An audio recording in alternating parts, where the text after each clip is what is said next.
In an industry stuffed with marketing bullshit, empty promises, and shiny-suited liars, one woman's had enough. She knows what it's like to have the wrong clients, no money, and no time for fun. But she also knows how to fix it. And on the Business for Superheroes show, she promises to tell the down and dirty truth about business, sales, and running away with the circus. Here's your host, Vicky Fraser. Hello and welcome to the Business for Superheroes show. I'm Vicky Fraser and my husband Joe is sitting next to me making a face. Hello. Hello. We are drinking gin tonight. Gin. We are drinking Duck and Crutch gin, which comes in a most beautiful and unusual bottle, doesn't it? It is very pleasing. It's like what shape is it? It's like a bell shape, isn't it? It's almost like a ship's decanter. It's almost like a ship's decanter, and it's got a really lovely wooden stopper. And it says on it, walnut, Darjeeling tea, orange peel, bourbon, vanilla. And I guess that's some of the botanicals and flavourings that have gone in it. It's distilled in a damn fine 6x4 foot nook of Kensington. It's good stuff. So you go, and there's a little quote on it that says, "The process of creating this bottle from within a shed is ludicrous, so we bloody well hope that you enjoyed drinking it as much as we do." And the label was designed and hand drawn by one of the founders. So there you go. It is splendid stuff. You met one of the founders? No, I haven't met one of the founders, but when I was speaking at Kyle's event. Hi, Kyle. Hi, Kyle. When I was speaking at his event, everybody obviously knew that I drank gin because I told them.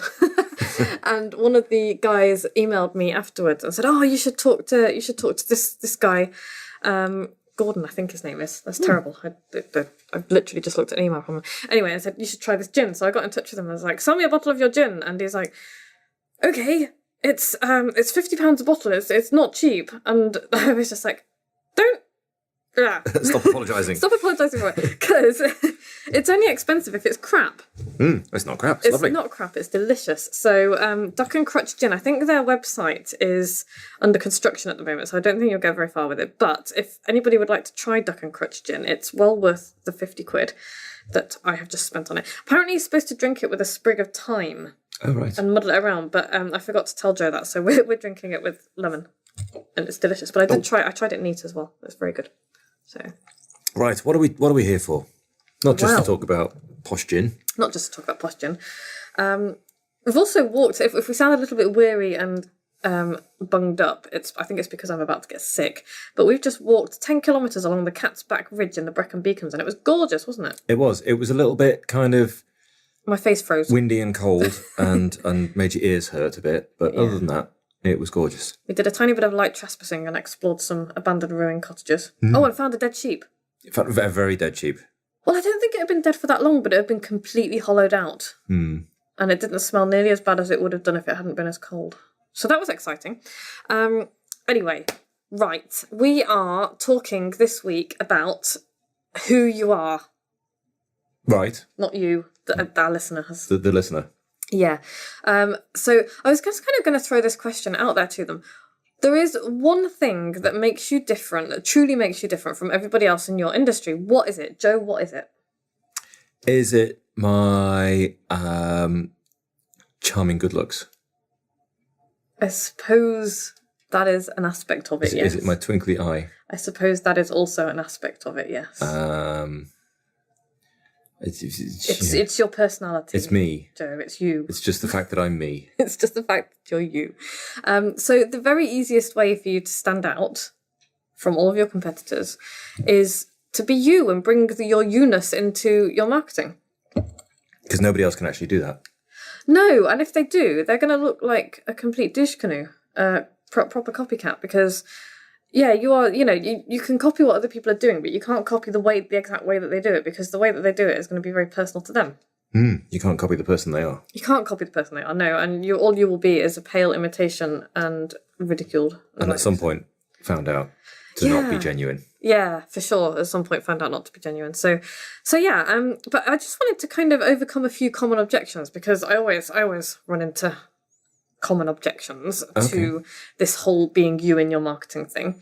And the first one is that it is unprofessional. Unprofessional. And I did giant air quotes with my fingers then. Right. For those of you who cannot see me, which is everybody except Joe and Noodle and Whiskey. So yeah, a common objection. It's unprofessional to bring you and your personality into your marketing. And I would fling back the question, well, what's professional? Is it wearing a suit? Is it being like everybody else? Is it being boring? For me, professional is doing what you say you're going to do when you say you're going to do it. Mm-hmm. End of story. And, being lovely to your customers as well, I would say. Yeah. Giving them a bit of wow. But yeah, professional is simply doing what you promise you're going to do and doing what you're being paid to do. So wearing strange earrings or, a superhero suit or whatever is not necessarily unprofessional. No. It is just you being you, if it is Yeah. you. I mean, if you're an undertaker, I probably wouldn't be wearing a superhero suit to officiate a funeral unless the family specifically asked you to. That could be considered unprofessional. But generally, I mean, there's an element of common sense here and kind of reading people and reading your market and reading your customer. And, I don't want to do, and, sticking with the kind of funeral directors, undertakers kind of theme, I don't want to do business. If I was arranging a funeral, I haven't really got much to choose from in the way of funeral directors, other than perhaps family recommendations, because I think that tends to be quite a big thing with funeral directors. But if I was arranging a funeral, I would want to be working with somebody who's a real human being, Yeah, they're not just a suit and a hearse. No, and that's one of the reasons why I would be a little bit put off by something like the Co-op, which is a big funeral director, and they do a very good job and all the rest of it. But I want to know that there's a real human being with real stories behind that, and I would want to hear some of the stories and get to know them a little bit and get to know some of the experiences they've had. And I do not, and that's probably not for everybody, but there is a market out there for funeral directors, for people like me who are like, I want to hear your funny stories and your moving stories. And it would allow you to select on who you like and who you get on with and who matches your values rather than price. Yeah, and that's really important is, you need to get on with your funeral directors, you need to get on with your dentist, you need to get on with, whoever. So there's all of this kind of, it's unprofessional to put your personality into your marketing is completely untrue. There is a way to do it that is appropriate and relevant to your customer and to the people that, you're not going to go in with a big clown face if you're a funeral director, because that's inappropriate and weird, frankly. But to be honest, if you're a clown, you're probably unlikely to be in the business of funeral directing, I would have thought. Yeah. Or maybe if you were a clown and you were having a funeral, maybe you would like it. Maybe your family would like. Anyway, we're getting slightly diverted. I'm on a whole kind of clown funeral directors thing now. Anyway, it's a niche. It is a niche. The other common objection that I hear from people is that it's not about me. I don't want it to be. I don't want my marketing to be all about me. It's not about me. And no, it's not. Your marketing isn't about you. But people do business with people and not a faceless entity. Yes. As we've just said. So, you're always coming at it from the point of view of what is my customer's problem or issue or want or need and how can I solve it or provide for it. But once you've kind of got their attention and got that far, then it is about who you are and how you can do a great job and why they should choose you and not the person down the road. Yeah. So that's the second objection that I've just destroyed with my hammer of awesomeness. The third objection that I often hear is, well, what about my team? What about them? It's not just me. I've got this whole team of people behind me. And I totally understand that because, you do have a team of people behind you. But again... And getting them involved and bigging them up and talking about them and introducing customers to them. And it's great. Why not? Yeah, bring their personality in as well. But it still has to be you being the face of it, because there needs to be one person, I think, that certainly to start with, certainly with small businesses, needs to be one person behind it that's driving the whole thing forward. It's your business. So you might have a team, but it's your business and it's your personality that's driven the whole thing and built it.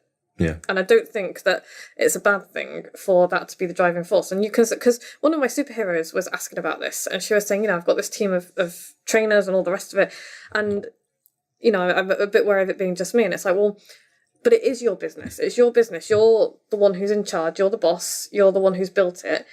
And then you can absolutely talk about your team members, and you should talk about them, and you should big them up. Yeah. And do all of that stuff. But you're the one who's, the face of the whole thing. You're really. the differentiator. Yeah, and for her particularly, that gives her the scope to say, well, you know what, if you want me personally, because a lot of people did want her, then you pay more for me. Yeah. Because that's why I have a team behind me who I've trained and who are very, very good. But if you want me and my time, then it's going to cost you that much more. And Which it is should reasonable. do. Yeah. And it works that way in hair salons. So, you go and get a haircut, you can get one of the junior stylists, you can get one of the senior stylists. If you get the salon owner, it's going to cost you probably twice as much. Yeah. And that's the way it should be. So that's the answer to that one. My objection hammer has smashed that. And another common objection that I hear is nobody wants to hear about my boring life. And that's not true, actually, because first of all, most people don't have boring lives, I don't think. Or at least not their whole life isn't boring. There's something interesting about everybody. You'd hope. But even if we don't find a certain person interesting, somebody out there will find them Maybe interesting. we're not the target market. Maybe we're not the person who would pick that business. Exactly. Maybe we would look for a crazier business owner. Maybe we would. Or a quieter business owner, and that's fine. That's fine. But people do want to hear about the details of your lives because they want an insight into who you are, so they can decide if you're the kind of person that they want to do business with. Yeah.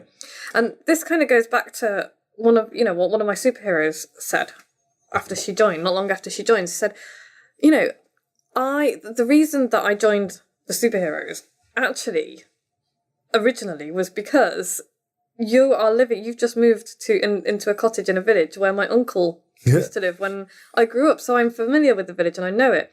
And also I talked about my holidays in Pembrokeshire, and that's where she lives. Right. And, and then she started paying a bit more attention to me and found that actually, I didn't know what I was talking about. I was pretty good at what I did. And she wanted to be part of that. And so, you do not know why somebody is going to choose to do business with you. You never know. And when she told me that, I was just totally delighted for a variety of reasons, but also because it just gives me such a good example to use when people say, I don't want to, I can't put details about my boring life out there because nobody will be interested. They will. And you don't get to decide what other people find interesting. Yeah, it's cool. It's very cool. That's nice. I like that. So yeah, that was really cool. So on to who you are and how you put it out there, because you can't. Well, you can, but I would not suggest kind of just diving in with, today I went walking up the Cat's Back Ridge and It was very nice. It was very nice and I fell in a puddle. Had a sandwich.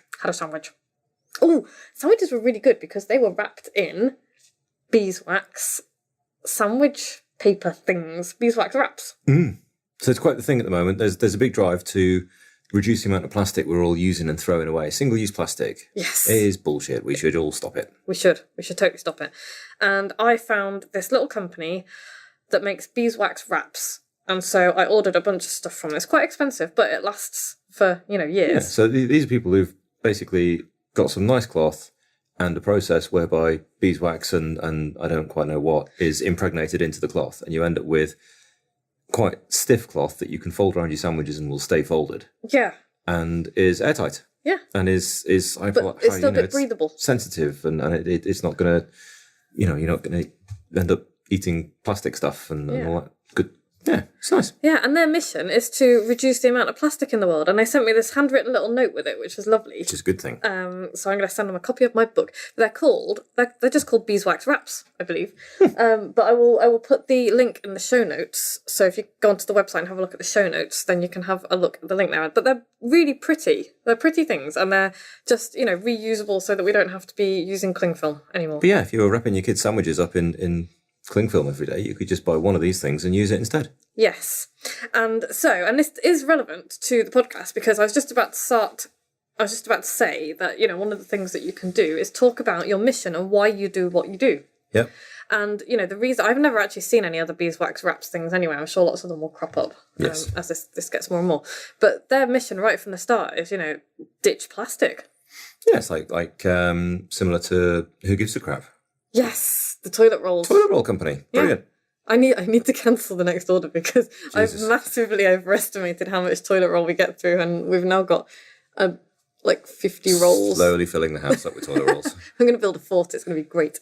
So yeah, talk about your mission and your why. Start with that. If you really aren't sure where to start in your marketing, talking about yourself and bringing your own personality into it, then start with why you do what you do. Mm-hmm. You know, what it means to you. Beyond the kind of personal aspect of it. So it's like, yes, I want to, you know, I'm running this business partly because I want to make enough money so that we can renovate this ridiculous house that we live in and all of the rest of it. But there's a deeper reason than that. That's, you know, money is not enough of a motivator for most people who run a business to do it. It's a big motivator, and it's perfectly fine for it to be a big motivator. But you always go into business for a different reason. You know, it's because you want to help small businesses grow. Because, you know, for me, it's I feel really sad when I find small businesses whose marketing is boring, because it's just such a wasted opportunity. And so, you know, my mission is I'm going to help you be more interesting. And I know that the reason behind that is not just so that I can help you make more money and grow your business better, but because I know that you will enjoy your life more. I know you will if you make all of that stuff really interesting. So start with your mission and your why you do what you do. It's really, really important. It will drive your success. And you can look to historical figures as to how important this is as well. So the Wright brothers were not the only people working on being the first to, you know, get into the sky with powered flight. Sure. There were loads of people working on that project, including a guy called Samuel Pierpont Langley, and he was massively well funded by the government way back, you know, in the late 1800s. And he was not the first person to achieve powered flight. It was the Wright brothers with their, like, they had very little money. They had none of the media attention that Samuel Pierpont Langley did. They like had a bicycle shop or something, didn't they? They were They had a successful bicycle business. But they were the first ones to get into the sky. And their reason why, I think, a lot of people think is why they succeeded, because they had this vision of humankind being free like the birds, and it was like they thought it would change the face of the Earth, and it did. It did, yeah. It did. It's led to spaceflight and all sorts. That's not, you know, I don't know whether or not Samuel Pierpont Langley had the same vision. Maybe he did. It's probably a bit churlish to say he didn't. He was just after the money. But I know that he was more driven by the money and the fame than he was by achieving something big for humanity. And I think that's why, I don't know, I think the Wright brothers built a team that was a lot more dedicated because of that. Yeah. So it's interesting. You look at Elon Musk as well. You know, he makes all of his money via his commercial satellites. So he launches commercial satellites into the air, into orbit for basically the entire world, I think. I don't think there's many other people who do it. That's how he makes an awful lot of money. But his why is exploring the universe and pushing the boundaries of what humanity can achieve and do. That's why he did the Falcon Heavy test launch and all the rest of it. That's why he's going to Mars. And it's like, partly it's just curiosity, I'd imagine. Can we do this? And that in itself, for me, is a big enough reason to do. But he's pushing forward the boundaries of what humanity can achieve. Yeah. Which is incredible. Yeah, and you know, I think his vision is to eventually colonize other worlds, which I think is awesome. Yeah. It's incredible. We're gonna get off this rock sooner or later. Yeah. Sooner would be good. Well, I would like to put as much focus on saving the planet as it is, but you know. Yeah, but one big asteroid, and it would be nice to have options. We're all snookered. Yeah. It would be nice to have options. So yeah, basically, start with your why, really, and think also about. I want to kind of just jump onto a couple of other things before the end of the podcast. This is stuff that I talk about in my upcoming book. Ooh. Yeah. What's that called? What is it called, Joe? You came up with the title. Well, the working title is Flamingo Your Business. Yes! Exclamation mark. Exclamation mark. Have subtitle yet to be decided. So yeah, Flamingo Your Business. So once you've you can talk about your mission and your why and all the rest of it, but then it's really important to find your voice. I'm not talking about your singing voice here, I'm talking about your you voice. Mm-hmm. And what I mean by that is, my daily emails are my real voice. And they are the same as my podcast voice. So when people meet me in person, I sound exactly as you would expect me to sound based on my emails, right? Yeah. You read my emails, do you? Some of them. Occasionally you read my emails. But they are written. I'm not a surprise when you meet me in person, am I? No. Loads of people just behave like they're best buddies the first time we meet them, which is weird. But terrifying. Welcome. It's both gratifying and terrifying. Yeah. Because people are like, oh, it's so, yeah, oh, how's Joe got on with such and such, and I'm like, I have no idea who you are. And they know who I am because you're open. Because I'm me, yeah. And you don't tell people everything about yourself, you keep some stuff back because not everything is for public consumption. But yeah, you put enough of yourself out there so that when people meet you in person, you are what they expect you to be. Because if there's a big disconnect, that's a bad thing. I think as well, there's also a secondary benefit of that, which is not so much on the customer facing side, but on the internal face of it, you find it quite easy to put out these emails. Yes. Because they're you. Yes. And they're in your voice, and you're not pretending, and you're not making it up, and you don't have to design them too hard. You're not trying to find a topic and try and find your voice and pretending to be this other thing. You just write some stuff down and send it to people. I do. And even if I really can't think of what to say, and that does happen sometimes, I'll sit there for 10 minutes and be like, I literally have no idea what I want to say. I will skim through my Evernote folder, or I'll skim through my inbox, or I'll skim through Facebook and just see if something catches my eye that interests me, and I'll be like, oh, I can talk about this today. Even if it's something really random like a cat wearing a wizard hat. Yes. So hello, Whiskey. We put a wizard hat on Whiskey last night. She liked it. She did like it. So yeah, find your voice and speak how you are, and don't try and be somebody you're not, because apart from anything else, it's hard work. And if you are yourself, then it makes everything a lot easier. And also, don't censor yourself or dampen yourself, and that kind of goes along with the finding your voice thing. Because I think a lot of people are frightened to be who they really are in their marketing, because they think, oh, I'm going to offend somebody, or I'm going to upset somebody. Well, you know what? You probably are at some point, because you have no control over other people's lives, and quite often if people are having a bad day and yours is the email that they read, they're gonna take it out on you, and it's nothing to do with you.